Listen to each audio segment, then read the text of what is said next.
বাংলা নতুন বছরকে স্বাগত জানাতে গুলশানের শাহাবুদ্দিন পার্কে চলছে বর্ষবরণ উৎসব। এই উৎসব নিয়ে আরো জানাতে সেখানে আছেন আমাদের সহকর্মী নাফিসা দৌলা।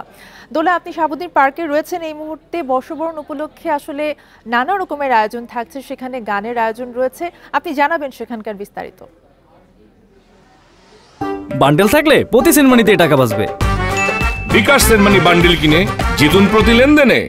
এখানে যে গানের আয়োজনের আছে সেটি সন্ধ্যার দিকে শুরু হবে। তারপরেও কিন্তু বলা চলে এখানের যে আয়োজনটি আছে সেটি কিন্তু থমকে নেই। এবং আপনারা দেখতে পাচ্ছেন আমি এখানে বেলা 1টা-2টোর দিকে এসেছি এবং তখনও কিন্তু ভর দুপুরের যে প্রখর তাপ, পয়লা বৈশাখ মাসের শুরুর যে তাপটি সেটি উপেক্ষা করেই এখানের বাসিন্দা যারা আছেন, যদি আমরা বলে থাকি যে গুলশান বনানীর আভিজাত্য এলাকার বাসিন্দা সহ আমরা দেখতে পাচ্ছি বিভিন্ন শ্রেণী পেশার মানুষ এখানে উপস্থিত আছেন। তারা বাংলা ক্যালেন্ডারে যে নতুন দিনটি আছে সেটি তারা বরণ করে নিচ্ছেন তাদের মতন করে এবং তারা বেশ গুরুত্ব দিচ্ছেন যে বিষয়টি সেটি দেখা যাচ্ছে পোশাক এবং পোশাকের ছবি তোলার উপরেই মূলত তাদের নজর বেশি। এবং আমরা দেখতে পাচ্ছি এখনকার যে ট্রেন্ডটি চলছে সেই ট্রেন্ডে আপনি একটি অনুষ্ঠানে অংশগ্রহণ করার পাশাপাশি ছবি তোলা এবং সেটি সামাজিক যোগাযোগের মাধ্যমে প্রকাশ করা সেটিও কিন্তু উৎসবের একটি অংশে পরিণত হয়েছে। সেটিরও আমরা এখানে উপস্থিত দেখতে পাচ্ছি। এবং গুলশান 2-এর যে বিচারপতি শাহাবুদ্দিন পার্ক আছে সেখানের গুলশান সোসাইটির পক্ষ থেকে এই আয়োজনটি করা হয়েছে।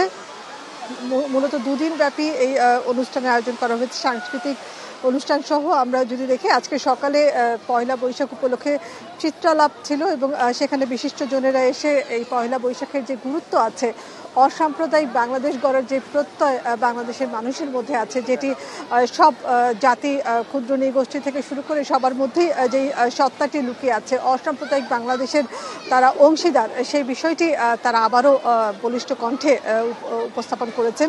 এবং এখানে আমরা দেখতে পাচ্ছি বিভিন্ন দেশের বাসিন্দা যারা বাংলাদেশে অবস্থান করছেন কাজের সুবাদে তারাও এখানে এসেছেন। তারাও আসলে বাংলাদেশের যে ঐতিহ্য সংস্কৃতি আছে সেটি দেখে তারা বরাবরই মুগ্ধ হন। এবং এবারও যারা এখানে এসেছেন তাদের সাথে কথা বলেছি, তারা জানাচ্ছিলেন যে এই যে এত রঙের উপস্থিতি, এই রঙের মধ্য দিয়ে যেভাবে একটি বর্ষকে বরণ করে নেওয়া হচ্ছে, আমরা যদি দেখি নেপাল, ভারত এবং থাইল্যান্ড সহ এই অঞ্চলের দক্ষিণাঞ্চল যদি বলে থাকি বিভিন্ন অঞ্চলের মানুষের মধ্যে কিন্তু এই বাংলা ক্যালেন্ডার, যেটি আমাদের বাঙালিদের জন্য বাংলা ক্যালেন্ডার, তাদের জন্য একটি ক্যালেন্ডার আছে। সেখানের যে মাসগুলো আছে সেই মাসগুলোও কিন্তু এই বৈশাখী, জ্যৈষ্ঠ এই ধরনের মাসের তাদের ভাষার উপস্থিতির মধ্য দিয়ে সেই ভাষার উপস্থিতিতে একইভাবেই ডাকা হয় এই মাসগুলোকেও। আপনাকে অনেক ধন্যবাদ যুক্ত হওয়ার জন্য। নাফিসা দৌলা জানাচ্ছিলেন গুলশানের শাহাবুদ্দিন পার্ক থেকে।